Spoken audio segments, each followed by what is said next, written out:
جتنے گناہ سرزد ہوتے ہیں وہ اسی وجہ سے ہوتے ہیں کہ ہم اللہ کو بھول جاتے ہیں. اپنی ذاتی خواہشات، نفسانی خواہشات ہم پر غالب آ جاتی ہیں.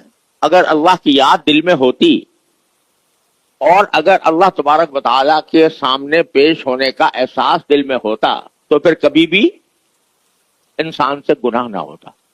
خاص طور پر وہ گناہ جو تنہائی میں کیے جاتے ہیں، یہ اللہ تعالیٰ تک پہنچنے کا بہت ہی آسان اور بہت مختصر راستہ ہے. قرآن کریم کی ایک آیت ہے جس پر میں پہلے کئی ہفتوں بیان کر چکا ہوں. اللہ تبارک و تعالیٰ اس میں فرماتے ہیں کہ یا ایھا الذین آمنوا اذکروا اللہ ذکرا کثیرا وسبحوہ بکرۃ واصیلا. اے ایمان والو، اللہ کا کثرت سے ذکر کیا کرو، اللہ کو کثرت سے یاد کیا کرو، اور صبح و شام اس کی تسبیح کیا کرو. تسبیح کرنے کا معنی یہ کہ اس کو سبحان اللہ کہا کرو، سبحانہ و تعالی کہا کرو. تو اللہ تبارک و تعالی کا کثرت سے ذکر کرنے کا حکم دیا ہے اللہ جل جلالہ نے ہم سب بندوں کو. جو ایمان لے آئے ہیں ان سے یہ کہا ہے کہ تم میرا کثرت سے ذکر کرو. اس کی کیا وجہ ہے وہ میں پہلے اس پر تفصیل سے بات کر چکا ہوں. اس میں اللہ تعالیٰ کا کوئی فائدہ نہیں ہے، یہ ہمارے ہی فائدے کے لیے یہ بات کہی گئی ہے. اس لیے کہ انسان سے جتنی غلطیاں گناہ ہوتے ہیں وہ اس وجہ سے ہوتے ہیں کہ اللہ کو بھول جاتا ہے. اگر اللہ تبارک و تعالیٰ کی یاد دل میں ہو اور اس کا ذکر زبان پر ہو تو اس صورت میں انسان کو وہ گناہ کے ارتکاب سے روکتا ہے. جتنے گناہ سرزد ہوتے ہیں وہ اسی وجہ سے ہوتے ہیں کہ ہم اللہ کو بھول جاتے ہیں. اپنی ذاتی خواہشات، نفسانی خواہشات ہم پر غالب آ جاتی ہیں اور ان کے غالب آنے کی وجہ سے اللہ تبارک و تعالیٰ کی یاد دل سے کم از کم اس وقت ختم ہو جاتی ہے جس وقت میں گناہ کا ارتکاب ہو رہا ہے. کیونکہ اگر اللہ کی یاد دل میں ہوتی اور اگر اللہ تبارک و تعالیٰ کے سامنے پیش ہونے کا احساس دل میں ہوتا کہ مجھے اللہ کے سامنے پیش ہونا ہے اور اس کے اپنے ہر قول و فعل کا مجھے جواب دینا ہے، حساب دینا، تو پھر کبھی بھی انسان سے گناہ نہ ہوتا.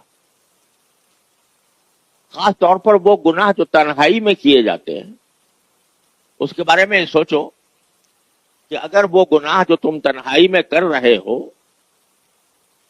اس وقت تمہارا باپ تمہیں دیکھ رہا ہو، تمہارا استاد تمہیں دیکھ رہا ہو، تمہارا کوئی دوست تمہیں دیکھ رہا ہو، پتا ہے تمہیں کہ مجھے دیکھ رہا ہے، کیا اس وقت وہ گناہ کرو گے؟ نہیں کرو گے، کیونکہ پتا ہے کہ مجھے دیکھ رہا ہے اور میری بدنامی ہو جائے گی ساری دنیا میں. باپ اگر دیکھ رہا ہے تو میری پٹائی کر دے گا، استاد دیکھ رہا ہے تو پٹائی کر دے گا، اور کوئی دوست اگر دیکھ رہا ہے تو ساری دنیا میں مجھے ذلیل کرے گا کہ اس کو میں نے یہ کام کرتے ہوئے دیکھا. تو جب یہ تصور ہوتا ہے تو آدمی گناہ سے بچ جاتا ہے. لیکن وہ علیم و خبیر ذات جو ہر وقت ہر آن تمہیں دیکھ رہی ہے، کوئی لمحہ خالی نہیں ہے جس میں تم اللہ تعالیٰ کی نگاہ میں نہ ہو. ان اللہ بصیر بما تعملون، جو کچھ کرتے ہو اللہ تعالیٰ دیکھ رہا ہے. تو کتنی عجیب بات ہوگی کہ باپ دیکھ رہا ہو تو نہیں کروں گا، استاد دیکھ رہا ہو تو نہیں کروں گا، میرا کوئی دوست دیکھ رہا ہو تو نہیں کروں گا، میرا کوئی بھائی دیکھ رہا ہے تو نہیں کروں گا، اللہ دیکھ رہا ہے تو کروں گا. یہ کیا بات ہوئی؟ یہ اس لیے ہوئی کہ اللہ تبارک و تعالی کی موجودگی کا احساس، اس کی یاد دل میں نہیں آئی، جمی نہیں۔ اگر دل میں جمی ہوتی تو اس طرح باپ کے سامنے یہ کام نہیں کیا جا سکتا تھا، بھائی کے سامنے نہیں کیا جا سکتا تھا، اسی طرح اللہ تعالیٰ کے سامنے بھی نہ کرتا۔ تو معلوم ہوا کہ سارے گناہوں کی جو جڑ ہے وہ یہ ہے کہ اللہ تبارک و تعالیٰ کی موجودگی کا احساس انسان کے دل سے مٹ جاتا ہے۔ دوسرے الفاظ میں اللہ تعالیٰ کی یاد مٹ جاتی۔ اگر انسان کثرت سے ذکر کرتا ہو اور کثرت سے ذکر کرنے کے نتیجے میں اس کی یاد دل میں سما گئی ہو تو پھر گناہ کا اقدام جان بوجھ کر نہیں کرے گا۔ کبھی کسی وقت غلطی ہو گئی تو فوراً پھر اس کو خیال ہوگا کہ تو مجھے اللہ دیکھ رہا ہے، مجھ سے یہ کام غلط سرزد ہو گیا، تو فوراً اسی کی طرف رجوع کرے گا، اسی کی سے گڑ گڑائے گا، معافی مانگے گا، یا اللہ میں اس بہت خطرناک کام کر لیا، میں اپنے آپ کو میں نے تباہ کر لیا، اللہ مجھے معاف کر دے۔ تو معلوم ہوا کہ اللہ کا ذکر اور اللہ جل جلالہ کی یاد یہ ایسی چیز ہے جو انسانوں کو صحیح رکھتی ہے، سیدھے راستے پر رکھتی ہے۔ یہ یاد مٹ جائے یا اس سے غفلت ہو جائے، مستقل غفلت ہو جائے تو آدمی راہ راستے ہٹ جاتا ہے۔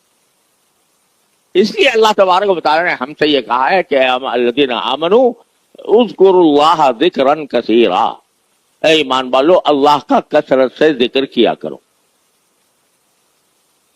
پچھلے بیانات میں نے یہ بھی بتایا تھا کہ ذکر کرنے کے، کثرت سے ذکر کرنے کے کیا کیا طریقے ہوتے ہیں۔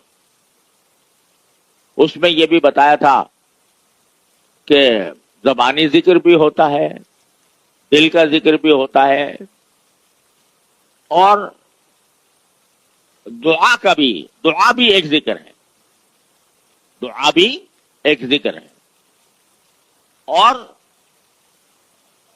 تلاوت قرآن کے بعد سب سے زیادہ افضل ذکر دعا ہے۔ ذکر کی سب سے اعلیٰ اور افضل قسم تو تلاوت قرآن ہے، اس سے بڑھ کر کوئی اور بڑا ذکر نہیں ہے۔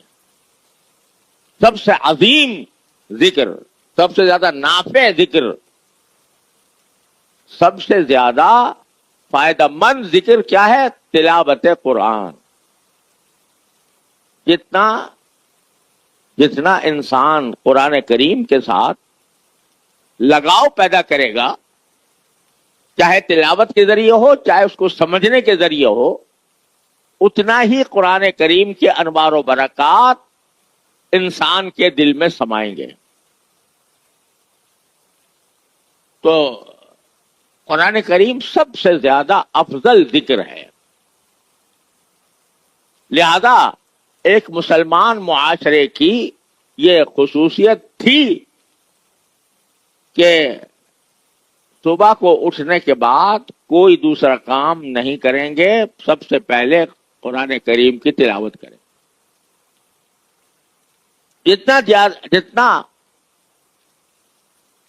جتنا قرآن کی تلاوت زیادہ ہوگی اتنی ہی دل میں اللہ تبارک و تعالیٰ کی عظمت و محبت ترقی کرے گی، روحانیت ترقی کرے گی۔ تو سب سے افضل ذکر تو قرآن کریم کی تلاوت ہے یا قرآن کریم کی تفسیر پڑھنا ہے، اور اس کے بعد دوسرے نمبر پر جو سب سے زیادہ افضل ذکر ہے وہ دعا ہے۔ اللہ تبارک و تعالیٰ سے ہر وقت کچھ نہ کچھ مانگنے کی عادت ڈالنا،